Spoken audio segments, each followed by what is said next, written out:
Welcome to The Weekly Trend, a podcast for navigating the markets through the lens of technical analysis. The Weekly Trend podcast is provided for educational purposes only and does not constitute any professional advice. Listeners should not act upon the information or content without first seeking advice from a registered financial planner.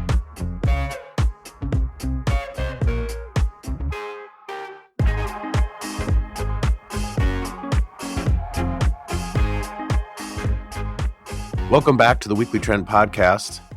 Today is Friday, February 13th, 2026. S&P 500 currently sitting at 6866. I'm David Zarling. I'm here with Ian McMillan. Are you a Friday the 13th type of guy? Does that make you nervous? No. I'm superstitious, but not with that stuff. You're not the one that freaks out when you get in the elevator and there's a button for 13? No. Some people don't schedule their surgeries on the 13th. It's weird. I can always call in and get an appointment. That's pretty... Is that when you do all your appointments? Yep. Just on Friday the 13th? That's get it gotta done. be busy. Why are you at work then? Well, we got to get all your appointments in the day. We got to record for the people. Okay, that's fair. That's nice of you. The people want to hear about markets. And there's plenty to talk about. Yeah, I guess there is. Where do you want to start? I don't know. Same spot we were at probably last Friday, the 6th. We were at the exact same spot the last time we recorded, literally a week ago, at least on futures. Yep. 6883. So yeah, up and down. Some things up and down more than others. Yeah, I think it's interesting that we're right. S&P's flat on the year, only 2% away from the all-time highs. And we've been in a tight range using the S&P 500, to be clear. Tight range of like 2.5% over the past 2 months. So pretty tight consolidation, but I think it's pretty fair that if you are involved in markets, not all things are the same. I read this morning that materials, XLB is up like 15% on the year. There you have it. Isn't that amazing? And that's, well, it's, yeah, I mean, there is the gold and silver thing that doesn't sway XLB too much. Well, it's a tailwind, but it is interesting that with the S&P 500, which a lot of people like to use as a metric of what the market is doing, and it's fair. But then when you look at the market of stocks, the average movement of stocks underneath the surface has been 10%. So you have a 2% range over the past month. Underneath the surface, stocks, the average stock has moved 10%, up or down. Wow. That's in a 99th percentile. Markets are normally abnormal. Pretty flat. Yeah, I mean, it's amazing what the S&P has held up. Well, and breadth has held up, right? We talked about that last week with... Yeah, NYA looks pretty good. Yeah, New York. From like a chart health price action perspective. Yeah, the NYA looks good. But breadth holding up, but I think it's fair to say pretty big bifurcation, like a split market. For example, 20% of S&P 5 stocks are at 52-week highs, which is the first time in 6 months. 25%? 20%. And what's interesting about that, first time in 6 months, 100% of the time when this happens, the market's higher a year later. But there's typically a 12% drawdown in between. So we need to be on the lookout for a correction at some point. Right. And then on the flip side, more than 6% of S&P stocks are at 52-week lows. So 20% of stocks making new 52-week highs, 6% making... 6% a lot? It's the largest disparity between the two. And that's from market stats. I mean, that's definitely a split market. And then I think it goes back to sector makeup too. Consumer staples, we've talked about that doing well. Staples look good. Utilities look okay. Right. And I made a relative move. Tech looks bad. Real estate looks bad. That's real estate. You know what really disappoints me, to be honest? Financials. Yeah, and that's the first... Below 200 day now. Correct. And I was going to highlight before that we were in a situation before today where all sectors were above a 200-day moving average, but financials now below. Yeah, like, come on, dude. I mean, if you're a big bank, you're fine. True. But other than that, really disappointing. I mean, the relative chart's been bad for basically peaked 10 months ago. Which relative chart are we talking about? XLF. Oh, yeah. So maybe not surprising. But yeah, definitely disappointing on an absolute basis. So that's the first one below a 200-day. I'm not saying the other ones have to follow, but I think it's notable that the leaders, you brought up materials, staples, energy, industrials. Energy, very nice charts. And that doesn't have to be a negative. And it just shows that there's been quite a split market. 19% of consumer staple stocks new all-time highs, while 18% of tech stocks are at new lows. So it's really been, and I've been thinking about this. You know, we're frequent on socials, specifically X. The sentiment on there is so negative, yet the market is 2% away from all-time highs. Do you think that besides the finance bros that are on X, that it's disproportionately, and I know you curate your own list, right? That's what we're supposed to do, but that it's disproportionately tilted towards people invested in tech, and so that's why the sentiment is so negative? Yeah, I mean, I think it's a lot of those have been the hot stocks, right? Like, more specifically software, I guess. Those have been your hot stocks for the last 4 or 5 years, right? Those are the cool brands that people know. Your Robinhoods, your Coinbases. I mean, to me, those are software. I don't know if those are technically like in an IGV or where those fall. I mean, even Palantir, Palantir does not look as bad as some of these others. But I think you bring up a good thing with Palantir. Spotify. I mean, what about Spotify? Big brand, right? Huge brand, very popular stock. 2001. I mean, really 03 to last summer, 2023 to last summer, this thing was up. I don't know what this is. 1,000%, basically. And then crypto, of course. Do you think there's a large overlap between people who are really involved in crypto? And then if you told me those people also owned equities, I assume it was some of the more aggressive type things. Like, I mean, if you're buying Fartcoin, are you buying? Probably not, right? That's probably not the temperament of those people. No, you're probably buying Hood. You're probably buying. Yeah, you're buying the cool stuff that you and your friends use, or you use at work, or and typically that is software. But yeah, so I think there's a fair amount of I think you bring up a good point, the overlap between crypto and tech stocks from a end user standpoint. And those are the ones that have gotten rocked. You know, Bitcoin's been in a 50% correction, little bounce this week. Software, some of the high flying names. I'm not saying Palantir's software, but Palantir, AppLovin, Hood. You brought up Spotify. Yeah, AppLovin is rough. And, Rob Anderson on X just brought up that there's been nowhere to hide in software stocks. So as of February 9th, 100% of software stocks were in a drawdown of at least 20% from their 52-week highs. Almost 80% saw a drawdown greater than 30%. So that's... I mean, listen, some of these names, PagerDuty, Unity Software.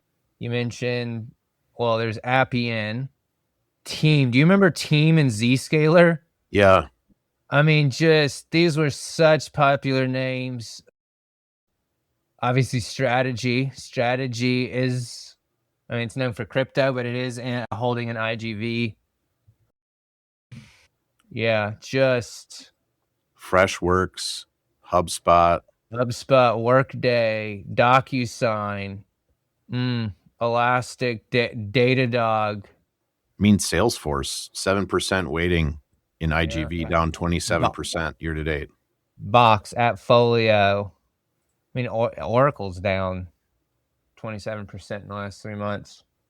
Microsoft, down 16% year to date. Now, I would, that correction's been going on since October of last year. It's down 28%. But really, there's been nowhere to hide in software and crypto. Meanwhile, energy, industrials, materials doing well. What do you think about home builders? It's a huge question. I mean, they're intriguing. They've done this before. Relative chart is definitely intriguing. Could be breaking a rate of trend. Man, I mean, these things actually were really strong up until like later 2024. Right. I don't know why in my mind I think they've been terrible for years. Well, they had a divergent bottom coming out of the 21 bear market for the broad market. It had a higher low than the rest of the market and was a leader. Home builders were a leader coming out of that. And that paused back in late 2024, and they've underperformed, but they're looking like they're starting to resurge here. And that would be a bellwether area. If home builders are doing well, kind of hard to get negative on the market. All right. On the flip side, look what they did to our truckers, man. Yeah. What's up with that? JB Hunt. Now, there's some stuff like XPO, right? I guess it's hard to JB Hunt. Now, okay, I mean, some of this, I guess in context, still strong. They did get hit yesterday. Like JB Hunt, you could buy JB Hunt here at above 210, 212. That's not financial advice. I'm just saying from a risk reward. Well, and hopefully that sticks. So we want transports to stick. We want the railroads to look really good. Right. And they've been compressing for a while. Yeah, I mean, the fact that IYT is still holding prior highs out of a 4-year base, pretty constructive for transports. Not too shabby. But it's just been an interesting market. If home builders are going to lead industrials to the upside, along with a lot of American manufacturing. Reshoring. Make America great again. All right. So you said earlier that sentiment, do you think people are shorting? Are they shorting? Yeah, I mean, the data's out there. Goldman Sachs came out and said short selling across single stocks last week was the biggest on record going back to 2016. And then... Does that mean we're getting to 2017? Maybe. I mean, Connor Bates highlighted that the NASDAQ put call skew is as extreme as it was liberation, the tariff tantrum panic levels last year. And then the put call ratio itself was elevated early last week, close to 1. So, I mean, yes, I do trying to short, and that's a clue, right? We have this consolidation in broad market metrics. You have this carnage underneath the surface in certain areas. People are putting on their hedging trades. Yeah, I mean, to be fair, until we get we've had like 14 failed attempts to break through 7,000. Has been 14, but it's been, I mean, if you looked intraday, we've touched it multiple times over the last, since the beginning of the year. Yeah, I think that's really going to be the clue, right? Are we below 6,800 or are we above 7,000? If we're above 7,000, things could move higher quickly. And if we're below 6,800, the opposite applies. We could be revisiting the 200-day, and the 200-day is only 7% away on something like the S&P 500, and it's going to be accelerating upwards because the backside of that, is that the president? You need to take that call? Are you going to be the new Fed chair? He wants to know. He's been texting, and I haven't picked up. I told him we usually record around this time. He wants you to be the Fed chair. I could do it. I'm about to be head of Department of Justice I'm pretty sure Pam's gone, but so maybe I'll vie for that one. Okay. take over Dow's some at 50 investigation. I mean, I don't really know why we're even doing this podcast if the Dow's at 50,000. What does it matter? What does it Why matter? does any of this matter? Well, Your we wife's mad at you? Doesn't matter. Kids got a bad report card? Doesn't matter. Dow's 50,000. Well, I just told my landlord, dude, sorry, bud, Dow's 50,000. You'll get it when you get it. Now we need to reclaim 50,000. We had it. Yeah. We gave it up. If she ran her mouth and top ticked that. See, now this, you asked me about being superstitious. Friday the 13th, no. People running their mouth about what the market's doing. Yeah, don't like that. Well, and is that superstitious, or is that more the old adage that holds true so often, pride before the fall? Yeah, I mean, we all know, we all see it, Pam. It's not like you had to make a big ado about it. Yeah, and there's two ways to take that one. And for context for those listening, Pam Bondi was in a congressional hearing and asked about the Epstein investigation. And she responded with, "Why does this matter? The Dow's at 50,000." And that's what we should be talking about. Right. The economy. And so that's one way to take it. Someone brought up a good point is she making the point that if we expose all the Epstein stuff, the Dow's not going to be at 50,000? That's a little nuanced take.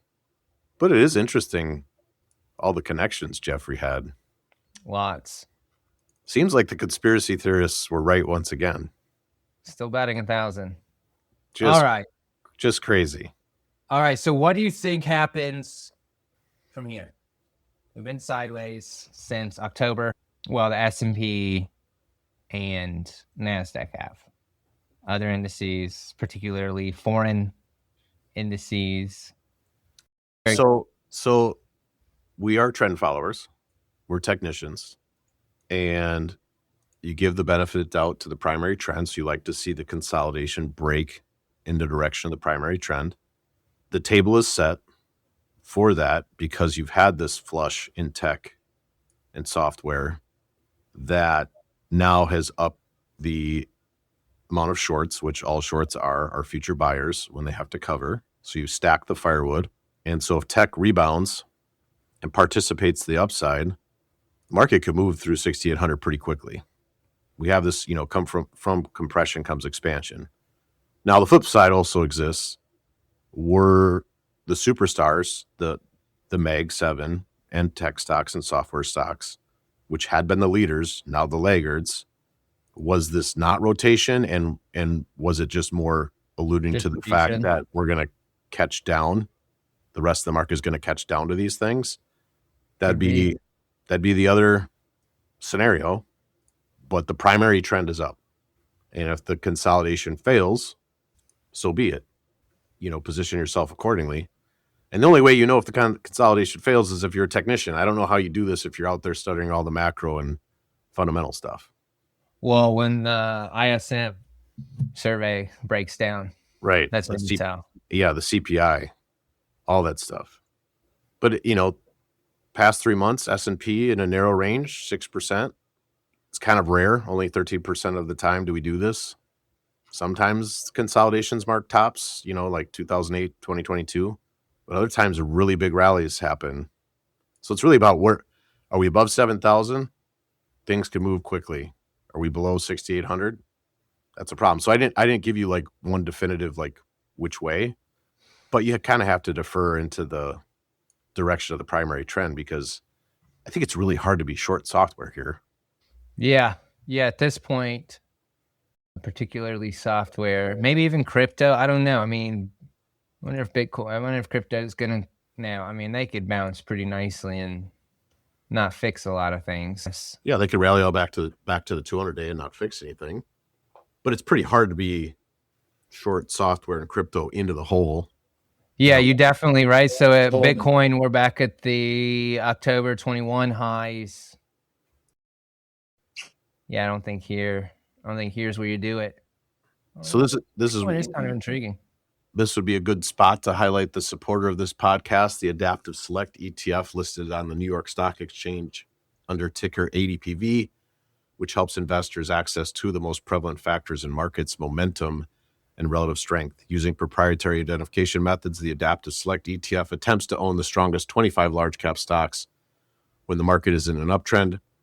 And since not all market environments are the same, Adaptive Select seeks to prevent extended declines by moving to short-term treasury bills and cash during long-term market downtrends. Investors can find out more, including how to invest in ADPV, by visiting adpvetf.com or calling 1-833-880-5200. Investing involves risk, including possible loss of principal. ADPV is distributed by Quasar Distributors, LLC. What about you, Ian? Where do you think things resolve? And I know we spent a lot of time talking U.S. markets, but maybe I should open that up more broadly, like asset class or international stocks. Where do you think things go? Looks pretty good. Emerging markets ex China, even better. I miss Korea. You know, I read this morning that the Tel Aviv stock market's up like 700% in the last 2 or 3 years. Yeah, Israel did well. Mm-hmm. South Korea, Japan continues to go out at all-time highs. Brazil's kind of intriguing, and it's a little bit of a repeat of last year, right? International. Now, that's where I wonder if then this fizzles out, right? Because if mega caps come back, then we're gonna be right back to the shiny thing. Yeah, you're saying so. Last year, international led on a relative basis, like basically Q1, right? Had a really good first quarter. Yep, and then the megas took over through summer, and then they paused. But you didn't gain any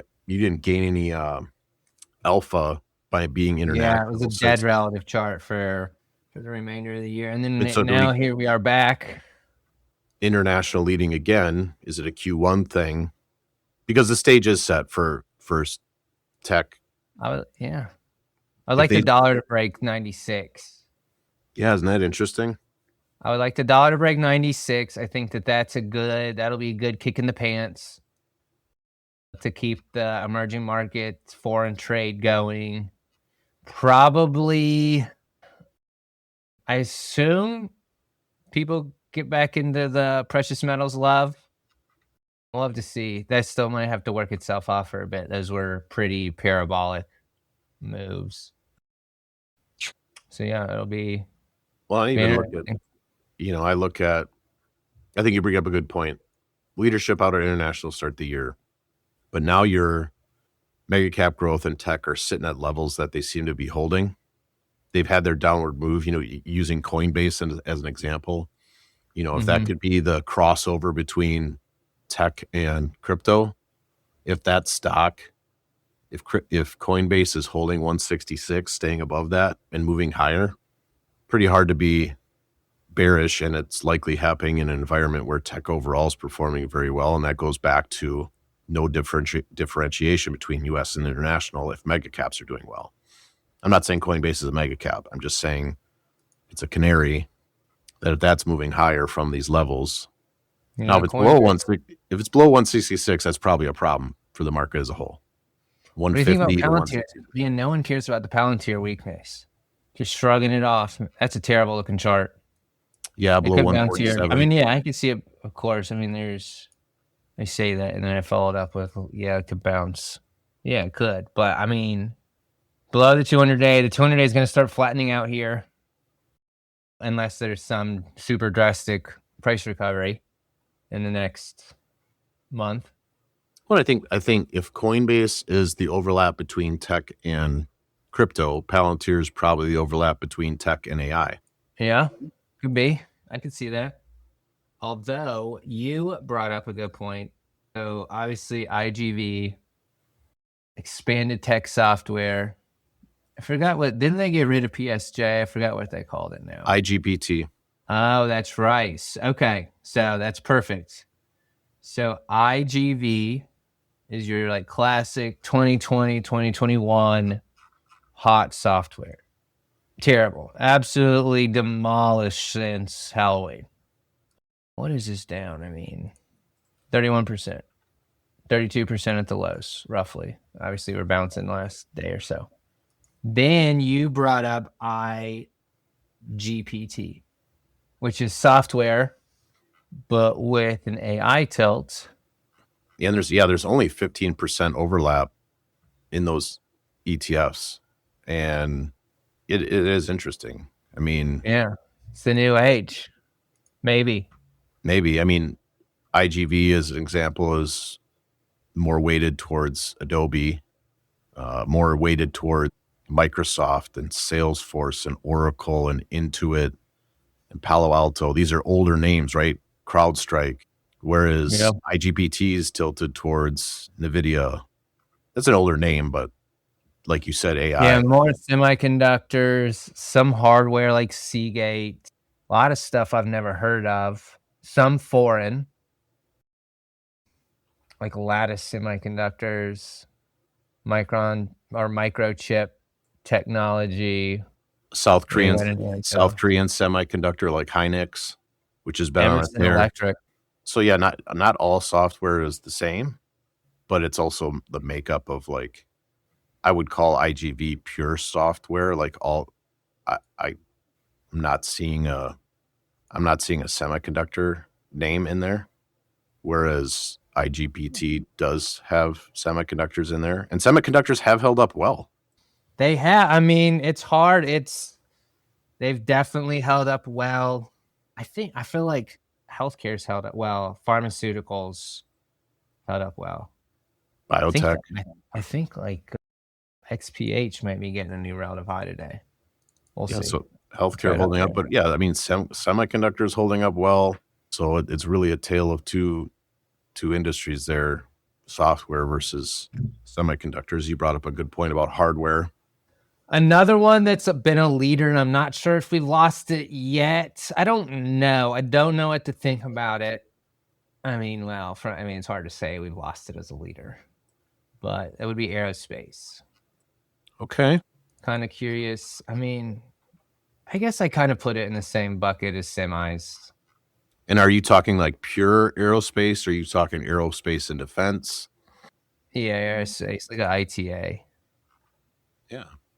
ITA, XAR, aerospace and defense, PPA, looking good.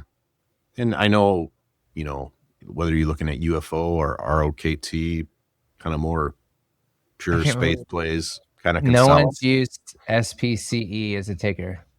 Y'all are missing out. Well, I've got Virgin Galactic Holdings on NYSE under the ticker. Must be a SP. Oh, okay, you're right. I'm looking in funds. I was looking at ETFs. Okay, someone does have it as a. I stand mistaken. Virgin Galactic. I don't know if that's related to Virgin Airlines. I don't know if that's another Epstein participant. I'm gonna say, well, has his own little island. That was Richard Branson, right? I haven't heard about Richard Branson in ages. Yeah, he has his own little island that's next door to Little St. James. How about that? Virgin Galactic is a space flight company. Richard Branson. Stock chart sucks. It does. That one is not doing well in the space. Yeah. You know what chart I've really enjoyed is the number of federal government employees is now at its lowest level in 50 years. Is that amazing? And yet life goes on, isn't it? It does. And don't get me wrong, there's a lot of good workers in federal government. A lot of good workers, but also a lot of unelected bureaucrats. And it's okay. It's okay that we do more with less. Yeah. Don't need that many hall monitors. Nope. And we're heading into the second part of February. We got Valentine's Day tomorrow. Second half of February is also supposed to be bad seasonality. Correct. But I'll have to tell my wife, how am I supposed to pay for Valentine's Day when we've likely got a 5 to 10% drawdown coming? Maybe I should do it now before I lose my money. Babe, markets are like a box of chocolates. You never know what you're going to get. They are. We actually already did our Valentine's Day dinner, so. Whoa, look at you. Yeah, did it last weekend. Is that because of your jumpstart personality? Is that? Maybe it is. Yeah, went down to visit my dad, celebrated his birthday.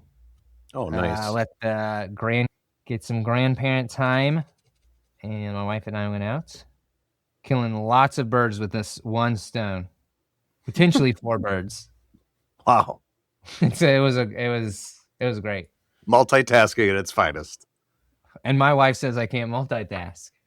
She Look, says babe, I like to think that I can. all you got to do is point to a ratio chart. That's multitasking. There you go. 2 charts in one. What do you think about the Netherlands announcing a 36% tax on unrealized gains? I don't even know. I don't know how that works. I don't ever want to know how that works. Yeah, I guess you just wouldn't invest. Yeah, my understanding is if you bought something at 50 and it goes to 100, that $50 gain is now considered income and it's taxed. It's just bananas. And then I don't know if you sell that thing to pay for that tax, if that's now a realized gain, and so there's a tax on what that. I was gonna say. So what I just got to realize all of them. This is crazy. No, I realized it. Realize all of them. Sounds like the Netherlands needs to have the U.S. chart for federal government employees. Maybe I'm sure we'll get there. I'm sure America will get there. Nah, No, we won't. Don't do it. Super Bowl was pretty. It's okay. It's okay. It's okay. Not a lot of hype going into it. Not a lot of hype coming out of it. Ryan Dietrich says that when the NFC team wins Super Bowl by double digits, the full year is higher for the S&P more than 90% of the time. Well, and that's why I got 200% long the day after the Super Bowl. So, market-wise, bifurcated market, split market, hard to be short software here. It's already been down 20 to 30%. Mags have lagged, yet industrials and materials have led. Can be indicative of the end of bull markets. That's tend to be the sectors that lead. On the flip side, if tech starts to get going here, you could see U.S. markets regain the 7,000 level using the S&P 500. Maybe international continues to lead. We talked about crypto not being great. It's still not great. We haven't talked about treasuries. Yeah, treasuries kind of got, rates went down again today. I mean, so we're back below 200-day, a flat 200-day, a sloppy 200-day. We're still in the big range. Clients will be very familiar with this. I talk about it every month. Still in the range between 4 and 5, a little over, we'll call it 5. We'll call it 5 for simplicity's sake. But I don't know, maybe breaking a rate of trend. Could we be going back down to 4s? Low 4s. And for intermarket analysis purposes, I mean, if you've got tremendous debt taken on by these tech companies and rates lower, might be a tailwind. If I'm allowed to stand on that fundamental soapbox. Thank you. Feels nice up here. Yeah, well, we don't see it down. I guess then what, they'll refinance. I don't know what all these people do. They just refinance their debt at lower rates. Yep. You been watching any Olympics? Yeah, I watched the USA versus Sweden gold. It was mixed curling gold match. They lost it. They had the lead going into the final frame. Okay, here's one I didn't know existed. We watched this last night. The luge relay. Yeah, me too. I watched that too. I had no idea that. How long have they been doing like a relay version of this? I don't know. I think maybe this where they have to like sit up and then hit the thing. Yeah, and then the next batch and then goes. The next team goes. Yeah. Yeah, I thought it was pretty cool. I've never seen it. Trying to think, but I haven't gotten to catch my favorites. I haven't gotten to catch any cross country skiing. A lot of snowboarding, a lot of the big jump, the ski jumps.